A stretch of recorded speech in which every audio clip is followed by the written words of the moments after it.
I feel great today. I got done working out. My legs are crazy sore from yesterday. It was like the first time I worked out my legs in I don't know, like 6 months. It was something crazy. Like I did that crazy bicycle trip. I was like cycling every day for like 12 hours a day. And then I converted to being on a computer for 12 hours a day for about 6 months. So I did like no exercise. So it's awesome to get back in shape, and it makes you feel like totally different level, especially when you listen to motivational videos in the morning. It just, I don't know, it puts everything into perspective. So today's like the fourth day of the workout challenge. I'm not really sure. I mean, my days here totally merged together just due to the fact that all day I just work all day. Literally, I work all day and then I sleep for about 8 hours. Actually, last night I got extra sleep just because I've been taking no days off. I got an extra like 2 hours of sleep, and it made me feel so much better. So let's conquer today. Currently, I have two conflicting ideas. One of them is dealing with the bicycle movie. So I'm editing the bicycle movie, but at the same time, it's way out of my realm of expertise. Now the question is, do I allocate time to learning this program and putting myself in a position of being uncomfortable and then growing self-development? Or do I outsource the work and save time and then focus on my passion? The second one is, I need to change an old way of thinking. So my old way of thinking is I should work for myself and I should have my own company. But at the same time, if I think about it rationally, if I start to work for someone else right now, I can generate a revenue in which that would then give me my money to run my own company on the side while having safe income constantly coming in. Because right now I don't have any stream of income coming in. So if I had a job, then I would have a steady stream of income coming in. So I ate some more ramen for breakfast. I should make like a collage of all the times I said ramen, and then you had to like take a shot or something, because I mean it's outrageous. Anyway, I was thinking about like what I was talking about earlier about getting a job, creating income, creating a source of income, a stream of income. If I think about it, like if the economy does collapse and I have that source of income, then I can invest that in other areas, and that's what Gary Vee is always talking about, is like having income on hand.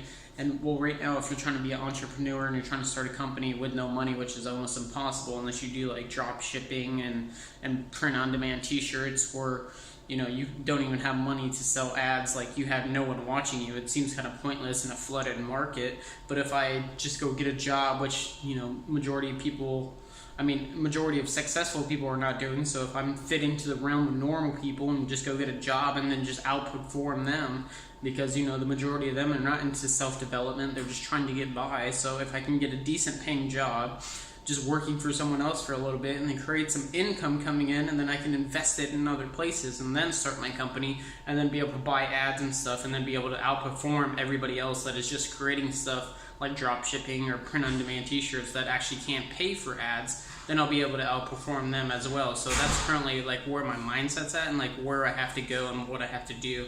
So let me go knock that out, and then let's go take a shower and then jump into the lab.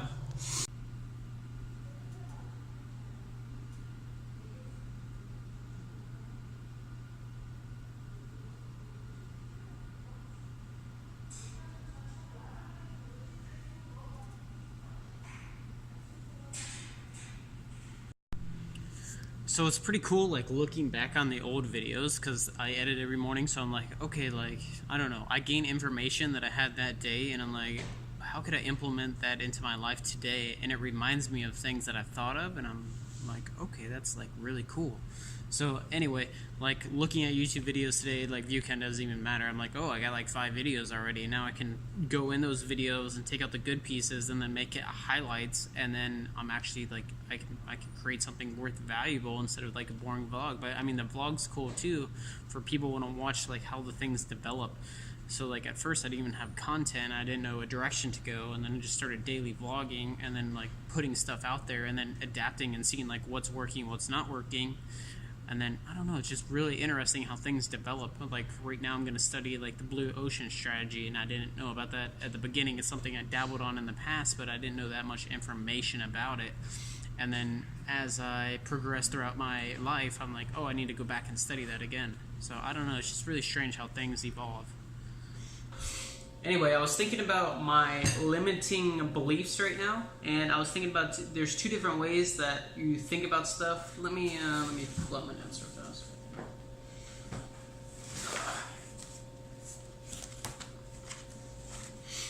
So I actually been reading a lot of books recently, and instead of reading books, I just look at book summaries just so I can consume as much knowledge as I can at once. So I like look up all the best books to read, and then I just look at all the YouTube summaries, and then I write that information down, and then I go back to it from time to time, and I try to keep it present in my head, and I put it in my daily log. So I look at some of those key notes and some of those key factors, and I try to implement those into my life and ask certain questions to invoke some of the information that was actually in the book. One of the things that I was thinking about recently is the fact that I should get a job and actually start to make money instead of trying to focus on being an entrepreneur. And I was like, why is my brain fighting this so much? And I think all the people that I listen to, the majority of the people that I listen to say, hey, you should be an entrepreneur, you shouldn't go get a job and work for someone else, because in the end you're not going to make a lot of money and you're going to be unhappy. So I have all these beliefs in my head. So there's a book called Think Fast and Slow, and it explains two different ways of thinking. So it talks about the fast automatic way of thinking, and it thinks about the slow logical way of thinking. So the fast automatic way is what's been instilled inside me from the information that I've been watching. So I watch all these people and they're like, getting a job is bad, you're not going to make a lot of money, and so on and so forth. So I automatically have that perspective, if I go get a job, it's going to suck. Where if I take the second way of thinking and I think about it logically, going and getting a job right now seems like the smartest thing I could actually do, because I would start to create revenue. I would have an income source coming in, and then with that income source, I could then use that money to invest in my own ideas and my own businesses, and then start to get them to grow. And I really think this is fascinating to go back into some of my core beliefs and try to figure out, what else do I believe that I'm using the first way of thinking, which is the automatic way of thinking, that's affecting my life in an everyday manner. Because I remember being very young. My dad didn't own a lot of money, but one of the things that he would do is he would take $100 bills when we were young and he would burn them. We would watch them burn. And he would say, I want you to understand something. Money isn't everything. Don't let money control you.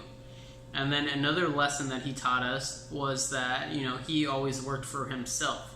So in my head, I'm like, oh, I should always work for myself. Money doesn't mean anything. And for a long time, I didn't even know if I wanted to be part of society, because I didn't want to be controlled and manipulated in order to go achieve, in order just to get some materialistic items that didn't mean anything.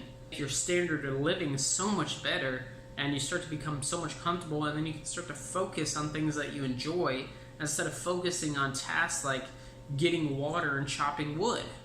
I was watching some of Tim Ferriss's videos. He was talking about the Blue Ocean Strategy. Then I went to research the Blue Ocean Strategy, and what that's saying essentially is, like, if you're going to create a company or a business, it's better to be the first one to be into it.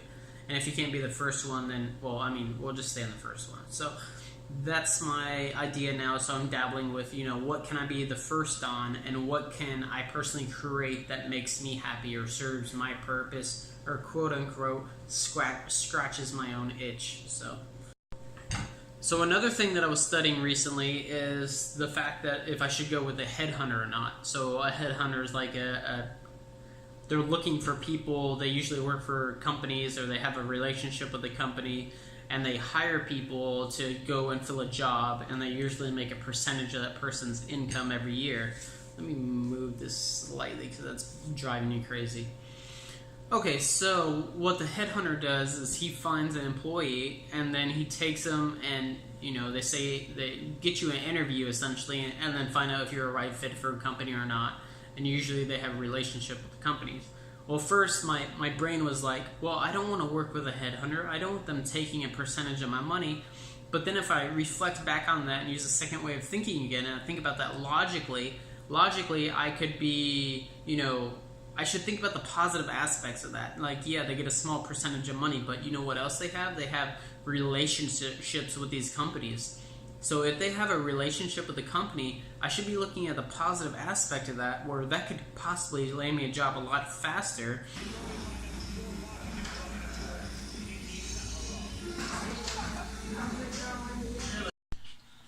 Alright, so I just went and ate some pizza. That was pretty good with my roommates.